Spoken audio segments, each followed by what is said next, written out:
What's up, y'all? It's Dustin, aka DNF, and today we're going to talk about how do you show up as the best version of you. And we're going to tailor it specifically to interviews, but you can use this in any aspect of your life, and it is an absolute game changer. How can I speak on this? Because I have failed 80% of the interviews that I've ever done. And it wasn't until 2019 until I figured something out. And that is what we're going to walk through today is how to mentally prepare and show up as the best version of you for these interviews. So, step one, and this is really, really big, and this is what I was absolutely horrible at. Self-analysis. Who are you? Who are you? You only have, a limited amount of time to connect with whoever you're speaking to, and you want them to walk away knowing that they know who you are and that you are portraying the best version of yourself. So how do you do that? You have to become the best version of yourself. And we're going to kind of walk through some things to kind of steer you along that path. So before we get into that, who are you? Do you know who you are? Do you think you have a good idea? All right. I would suggest that you write out 10 things. Hey, this is who I am. 10 words that describe you. If you want to take it a step further, ask 3, 5 of your close friends or people that work for you or work with you. If you had to describe me in one word, write 3 of them. And then take all those, tally them up. I did this exercise and man, it was absolutely game changing. And it was also, man, it builds your confidence because you have an idea of who you think you are and how people see you.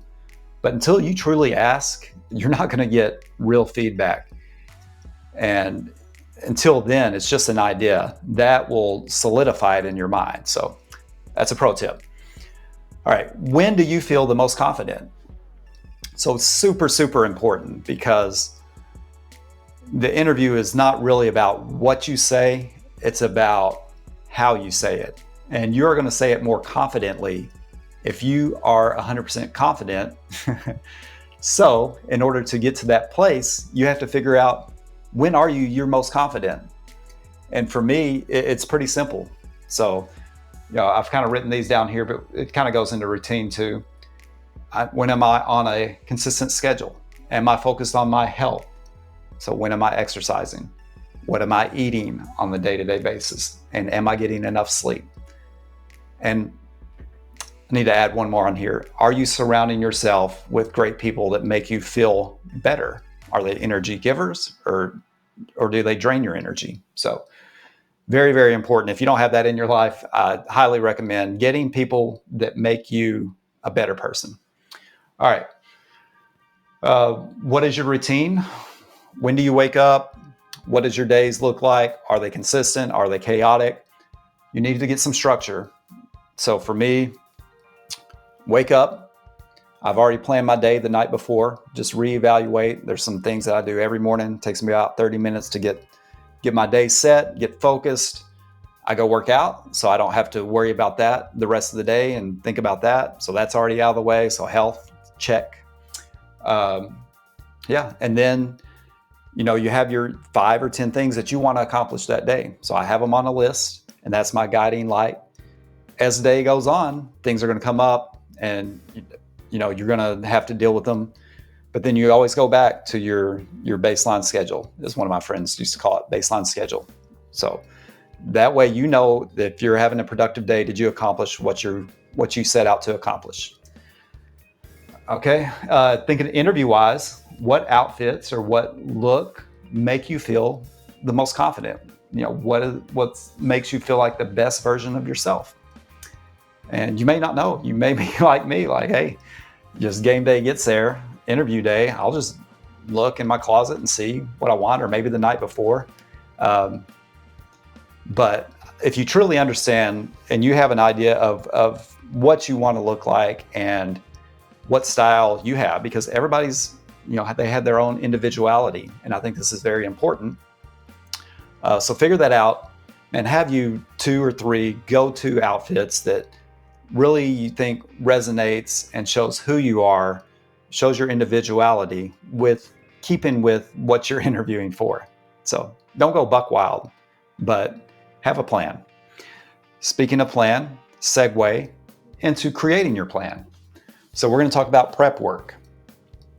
All right, so read through the job description and make sure that, and this is probably 30 days out if you know that you got an interview coming up. Job description, so that way you can kind of think about what wins you need to highlight, what tweaks you need to make to your resume. Update your resume. Pro tip, so resume key wins, and this to me is so very important. Keep a list of your wins. Every week, schedule this on your calendar. Every week, take 30 minutes, jot down your key wins. Every month, end of the month, same deal. What was your wins for the month? Quarter, then mid-year, year-end. So if you do that, you will have a running track and you won't have to try to think back to, man, what did I really accomplish in the first quarter, second quarter, third quarter? You've already got it.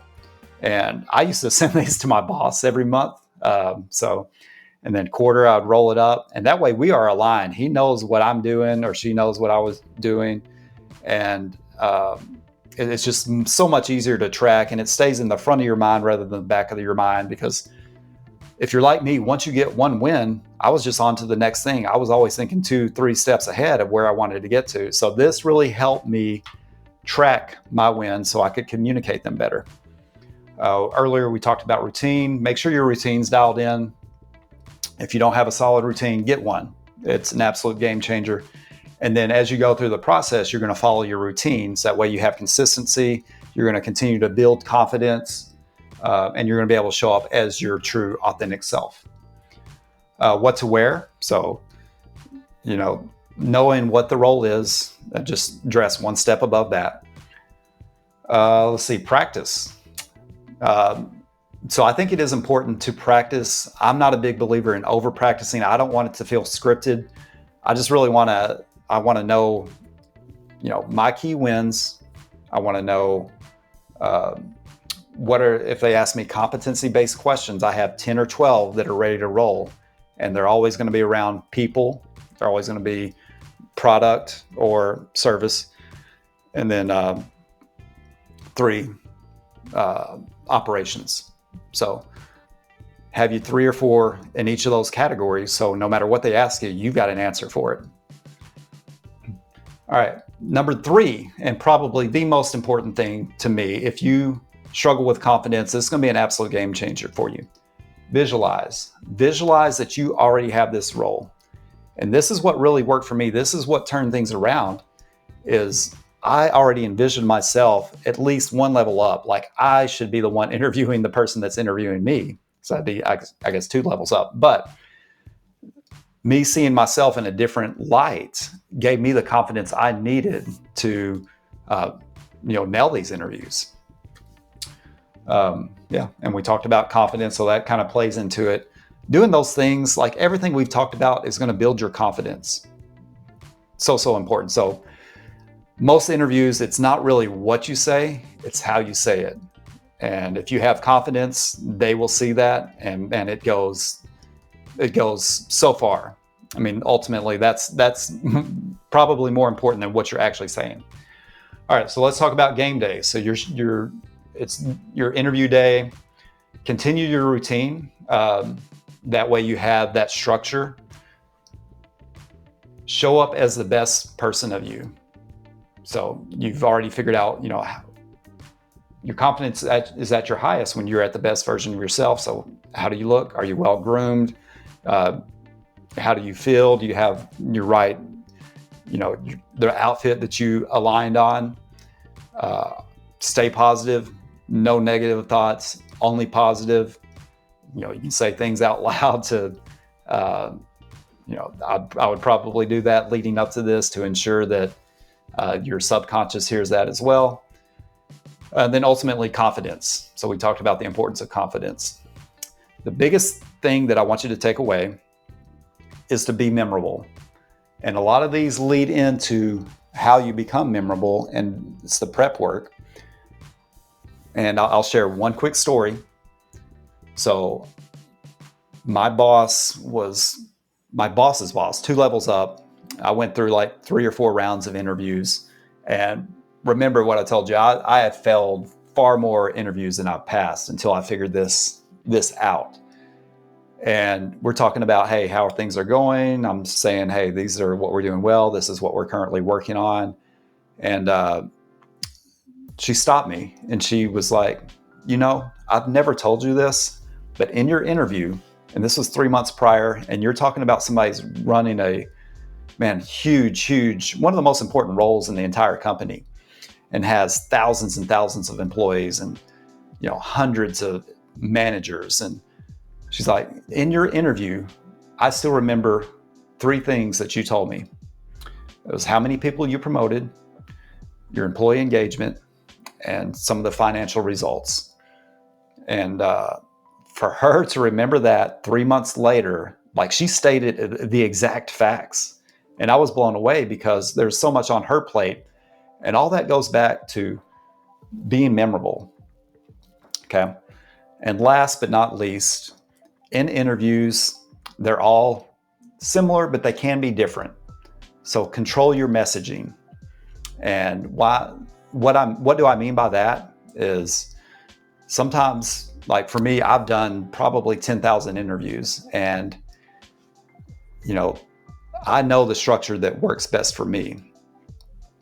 But they may want to speed through it. They may have another meeting at 12 o'clock and your interview's at 11 and they want to get through it. This is your time. Control your messaging. No matter what they throw at you, I think this is so important. If they don't, most of them they'll introduce themselves and then they'll ask you to walk them through your resume. If they don't do this, stop them right there and be like, hey, do you mind if I walk you through my resume? And, I've probably had 10 interviews where they didn't allow me to do that, or they didn't ask me that, I'm sorry. But I go ahead and ask them that, and every single time they said yes. So what I do, I walk them through my elevator pitch. So 3 to 5 minutes where I walk them through my resume. And that is where that's what's going to make you memorable, because they're going to get some of those nuggets that you're going to talk about later in the competency-based questions and all that. And you'll explain kind of the why or the how you got it. But that's the thing, is that's what's going to make you memorable. So how do you show up as the best version of yourself? I've given you a 4-step game plan, and follow these and you will show up as your authentic self. You will be memorable, and they will not imagine they cannot imagine hiring somebody that is a better fit for this role. They will see you as the person that can lead the team, that can lead this business, that ultimately you will be the number 1 prospect and hire for that role. All right. See y'all on the next video. Thank you so much.